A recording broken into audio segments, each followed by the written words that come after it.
everyone, welcome back to Logging In channel. Today for this video of logging in, I will be showing you how to fix laptop touchpad not working problem. So for that, what you will have to do is you look into the keyboard carefully, and there you will have the options of list like F1, F2, F3 and up to F12. In between those numbers, you might find a icon with a touchpad and a slash over it. You need to find that. Probably touchpad icon is F9, but with different laptop the keyboard is different, so you might have it in a different number. What you need to do is you need to click on Control F9 or tap that button. The process to do that is different in every laptop. So what you can do is you can either click on F and F9 or you can tap Control plus F9. Whatever that is, you can try it out and find out for yourself. If that is not the option, the other way to enable the touchpad is you need to go to the settings. Click on the home button, click on settings.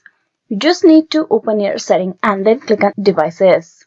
In the devices at the side, you will have the touchpad option. Click that. So here is the touchpad option where you will be able to make the changes or solve the issue that you are having with the touchpad. And there you can see currently the touchpad option is off. That's why your touchpad on your keyboard is not working. So you just need to turn it on over here. With that, your touchpad will start working right away. So these are the two options how you can solve the issue you are having with the touchpad. Hope this video was useful. Please like and subscribe the Logging In channel. Thanks for watching till the very end.